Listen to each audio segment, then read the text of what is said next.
La ley del 21 de mayo de 1851, al reconocer la libertad, creó las leyes de manumisión que protegieron los activos de los dueños del sujeto objeto y desfavoreció al que verdaderamente padeció la tragedia de la esclavización.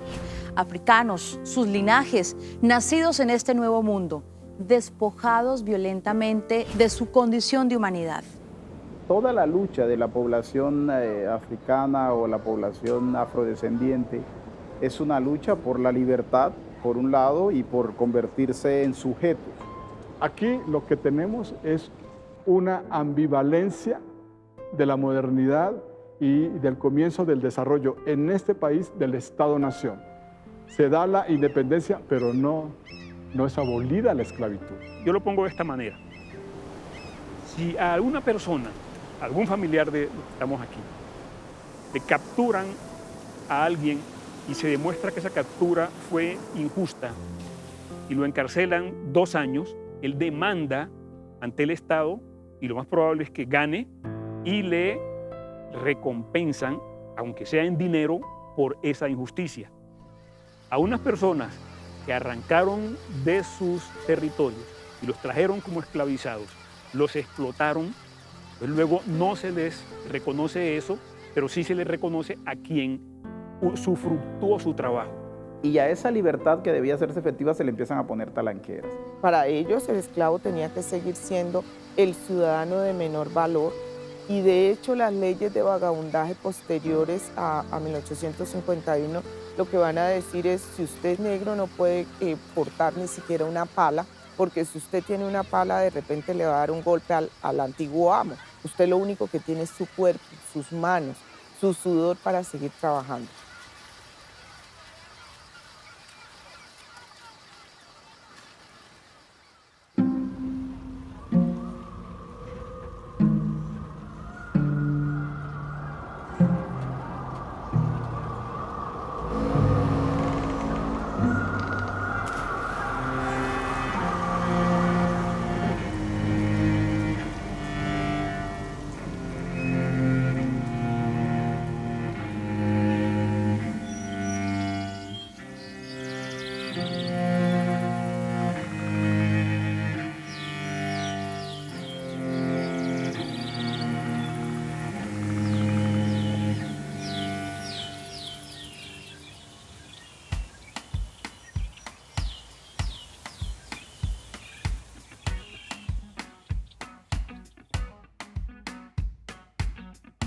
La Constitución de 1886 definió a la República de Colombia como una sola nación monocultural, un solo Dios, una sola nación, retrasando los derechos a la igualdad que tenían todos sus ciudadanos y desconociendo la ideología, los pensamientos, la cosmogonía, las tradiciones de los pueblos negros y de los pueblos indígenas, algo que todavía hoy podemos estar pagando. Cuando uno como hombre o mujer negro reconoce que sus antepasados han sido grandiosos para este país, uno se siente elegido, se siente parte de un gran linaje, se siente parte de una gran comunidad. Cuando no se le cuenta eso al país, su autoestima no solamente carece, no solamente falla, sino que la oportunidad de aprovechar la grandeza del ser negro se pierde para un país. En el discurrir de la población afrodescendiente en Colombia tenemos, digamos decir así, 3 grandes momentos, digamos, en la vida reciente. De un lado, por supuesto, en 1851, cuando se produce la abolición legal de la esclavitud en Colombia. Luego viene todo un proceso de recreación de las condiciones de desigualdad, de racismo y de discriminación racial, ¿sí?, por parte ya, digamos, dentro de la institucionalidad, pero con un conjunto de normas y disposiciones de acciones que hicieron desde entonces que el déficit de ciudadanía, las limitaciones en materia de ejercicio de la ciudadanía de los afrodescendientes fuera muy evidente, muy elocuente. Luego de todo eso, nos colocan en la misma línea de carrera con personas que no venían esclavizadas y arrancamos esa carrera. Pero incluso después de 1851, esa carrera la arrancamos y en la pista nosotros corríamos una carrera con vallas, con obstáculos, y los otros la corrían sin obstáculos. Recién se está cayendo en cuenta de que la identidad de Colombia no es un solo grupo étnico, como decía la Constitución del 86, que Colombia era una sola nación, unitaria, con una sola lengua, con un solo idioma y con una sola religión. No, eso es falso. Cuando se abolió la esclavización, no fue que se abrieron los colegios para que nosotros ingresáramos, y no fue que se nos dijeron, bueno, aquí tiene esta tierra para que usted la trabaje y tiene estos insumos para que trabaje, y aquí tiene estos empleos, ni mucho menos. Allí está el acento del problema.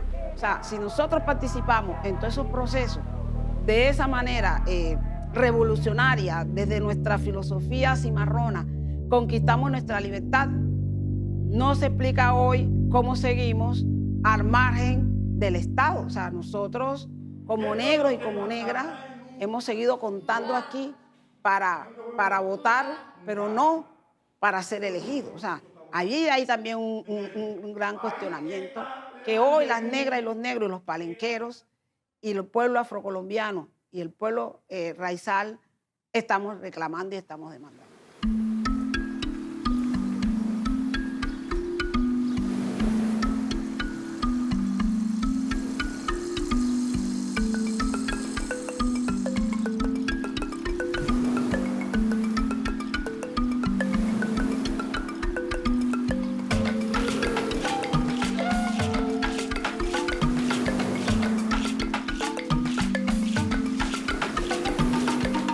Las juntas de manumisión se crean y entonces tienen un discurso moral por un lado, que habla de la obligación moral de crear ciudadanos, y entonces en los actos de manumisión eran unos actos donde el poder se ponía en escena, ¿no? Hay que poner el poder en escena, y esa puesta del poder en escena básicamente es hablar de la bondad de los antiguos amos y hablar de la bondad de las élites políticas para dar, que son los que están dándole la libertad a esta población negra. La manumisión fue una vuelta de tuerca muy compleja, primero porque la manumisión se discutió en dos grandes momentos, ¿cierto? En 1821, en 1851, que ya es la abolición legal, pero también en 1814 las élites paisas prueban que ellas pueden manumitir a los dueños de los esclavos. Entonces, lo que van a hacer es una fiesta de la manumisión, pero con el objetivo y con el propósito central de devolver a los dueños de los esclavos, según ellos, lo que habían invertido en cada esclavizado. Entonces, el discurso vas a encontrar cosas como, desde hoy en adelante eres libre, ya eres ciudadano, pero recuerda que tienes un deber moral, una obligación con tu antiguo amo, así que tienes que amarlo, respetarlo. Es decir, es como meterle una carga moral, no un derecho, no pasa por los derechos, sino pasa por esa idea moral de la política. El esclavo debe estar ligado a su antiguo amo, porque quizás él todavía no tiene, de acuerdo a ese pensamiento, las facultades morales y espirituales para poder vivir sin la tutela de su antiguo amo, ¿no? Entonces es un discurso que se va a manejar allí con mucha fuerza.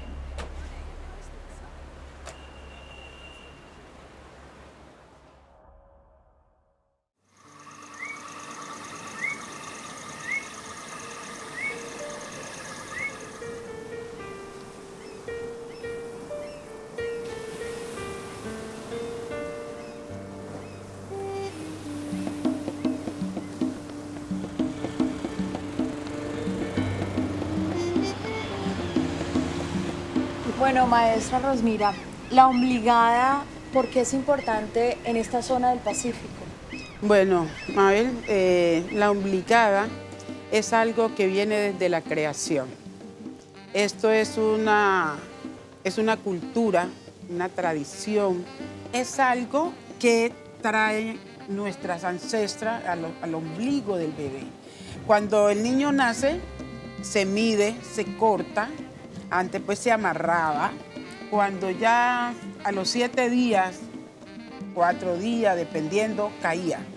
Entonces, al caer el ombligo que ya pudre y que se salió la tripita que ya estaba allí, queda el huequito de ahí del ombligo y a ese es que vamos a obligar. es por allí donde se va a obligar el bebé. El obligado no solo era por obligar, era como por afianzar, por enterrar de alguna manera ese nacimiento de esa persona en su territorio. Por eso la gente se iba o se van, pero vuelven y dicen, allá están mis raíces, allá está mi ombligo.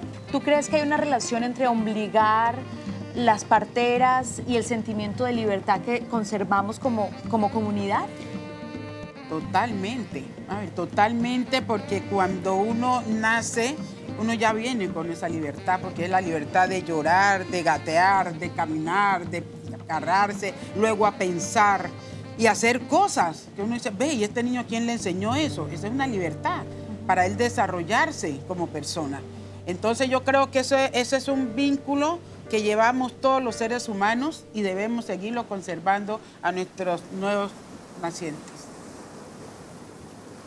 Definir a Colombia como una nación multiétnica y pluricultural desde la Constitución de 1991 ha permitido a las comunidades negras, afrocolombianas, raizales y palenqueras modificar condiciones desfavorables de vida desde niveles estructurales dentro de la sociedad, pero también desde el sistema político mismo, materializando los ideales de la democracia inclusiva y de la justicia social liberal. Son ideales vigentes en la retórica de la política nacional.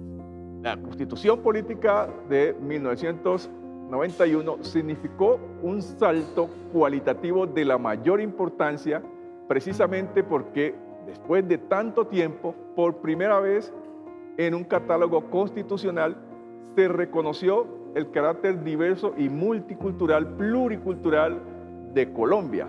Antes de la Constitución de 1991, la Constitución se refería a nosotros, pero como esclavizados, como negros. A partir de la Constitución Política de 1991, además a la población afrodescendiente en particular, además de reconocerlo como sujeto, se incorporaron disposiciones de señalada importancia para la población afrodescendiente, incluido el derecho a tener la propiedad, la titularidad de sus territorios ancestrales. En el Pacífico ocurrió un caso importante y es que luego de la abolición de la esclavización hubo un copamiento del territorio por hombres libres que fueron organizando sus propias formas de apropiación del paisaje.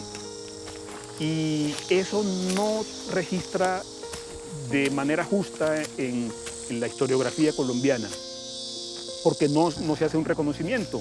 En parte porque pues, esas selvas del Pacífico no tienen una incidencia monetarizada en la economía colombiana, pero indudablemente hay unos valores allí y hay una construcción de nación desde la presencia de estas personas en esos territorios. Hoy nos estamos dando cuenta que esa contribución de los pueblos indígenas y los pueblos afrodescendientes reviste una importancia crítica para la supervivencia de la humanidad.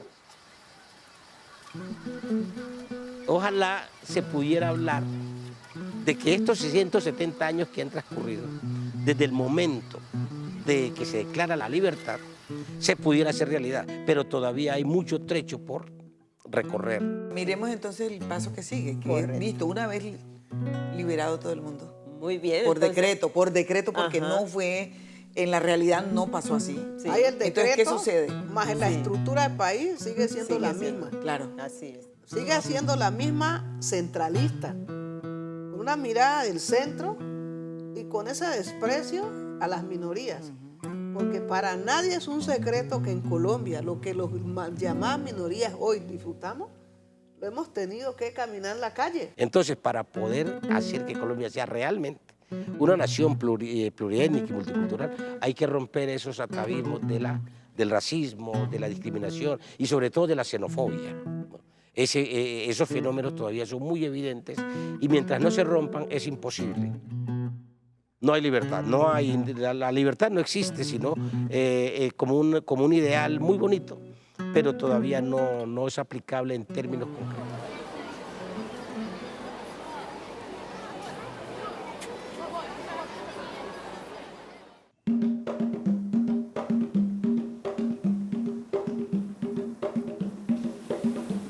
Hay un caso muy interesante que es el caso de Barú. donde se reúnen varios baruleros y compran la tierra a nombre de la comunidad. Y es bien interesante porque, bueno, hay una conciencia de futuro incluso, una conciencia de que pues los tiempos que vienen son los tiempos de la libertad y cómo vamos a vivir en estos tiempos de la libertad, ¿no? En 1851 ya es imparable. Además, acordémonos de dos fenómenos importantísimos. Una son las discusiones en las Cortes de Cádiz en España de quién va a ser ciudadano en adelante. Y otra es la conexión que nos trae Alexander Pétion cuando quiebra 3 imperios en el siglo XIX. Él quiebra 3 imperios, los más grandes, los más robustos de esa época, y le muestra al mundo que la gente negra sí podía crear una república.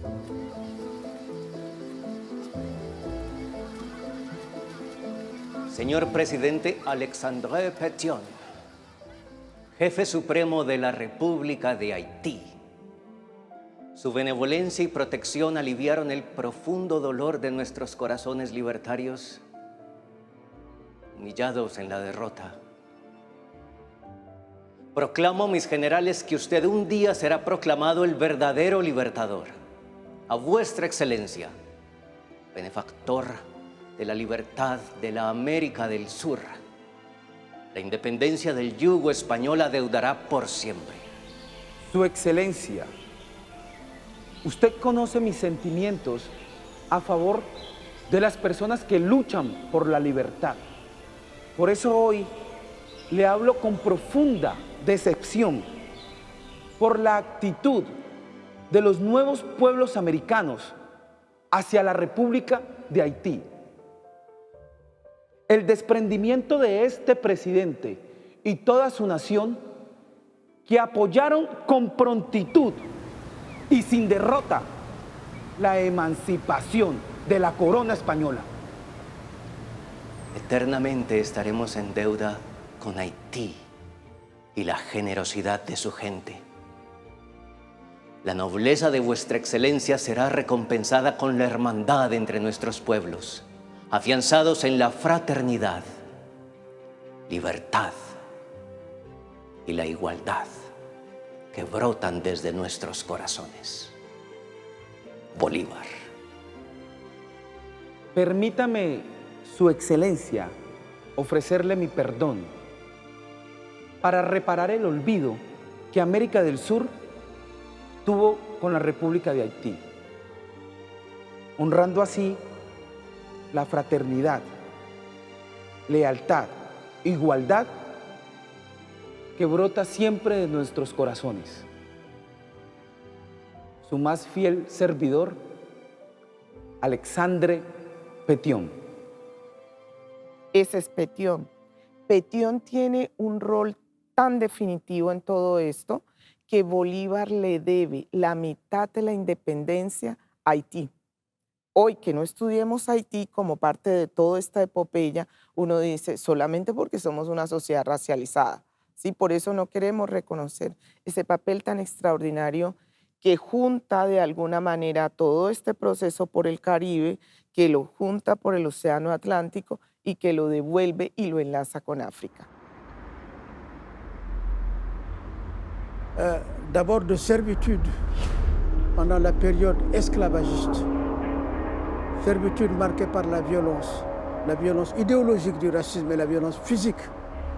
Mais ensuite, la deuxième partie qui est très importante, c'est comment le racisme, qui était le pilier idéologique de légitimation de la servitude, a structuré toutes les sociétés d'Amérique du Sud et des Caraïbes, surtout d'Amérique du Sud. Lamentablemente, Argentina, Chile, México, dentro de Latinoamérica han sido, digamos, los principales países que históricamente han negado su presencia afro, su población afrodescendiente, ¿sí? Es interesante porque nos permite ver, digamos, la narrativa que se estaba construyendo sobre las personas africanas y de las personas esclavizadas, que son dos cosas diferentes, ¿no?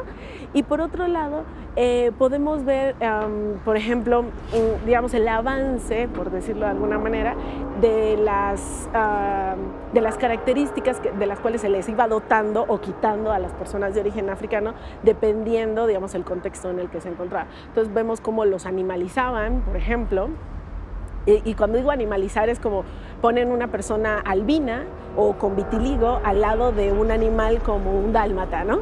C'est-à-dire que, bon, ces pays ont fait des législations nationales qui littéralement divisaient la société en classes sociales racialisées. Et évidemment, à l'inférieur, il y avait les Amérindiens et les Noirs esclavagisés. Et ensuite, légalement, ils ont légalisé par des textes de loi, et il y a des textes de loi qu'on a retrouvés, il y en a dans tous les pays d'Amérique du Sud, notamment en Argentine et ailleurs, d'interdiction formelle, d'introduction de Noirs dans le pays et d'européanisation. Donc on favorise les colons qui venaient d'Italie, d'Espagne, et beaucoup d'Italie, blancs. Il fallait des blancs, il fallait blanchir.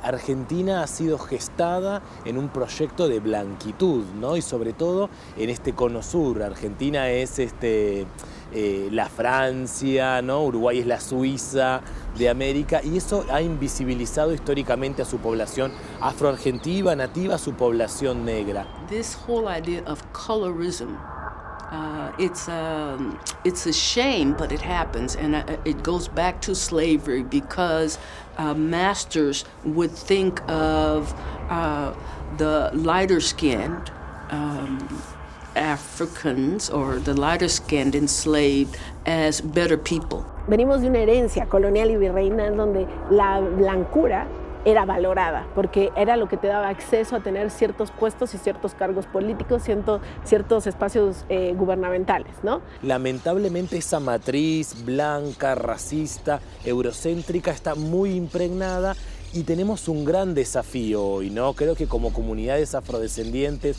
como activistas por los derechos humanos de las personas afrodescendientes, afroargentinas, ese es nuestro gran desafío, romper esa matriz de invisibilización y de negación que está instalada desde los altos mandos políticos e institucionales hasta nuestros vecinos.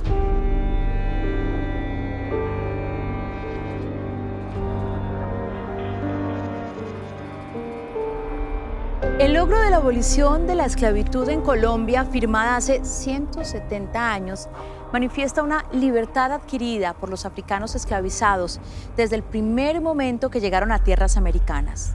La proclamación de la libertad que fue aprovechada por los afrocolombianos para desarrollar principios solidarios de empoderamiento comunitario en los territorios donde se ha protegido sobre todo el ecosistema. Es parte de la cosmovisión que integra recursos naturales, respeto a los ancestros, y es cómo se tejen las relaciones de los pueblos afrocolombianos en su nueva población, en su nuevo territorio.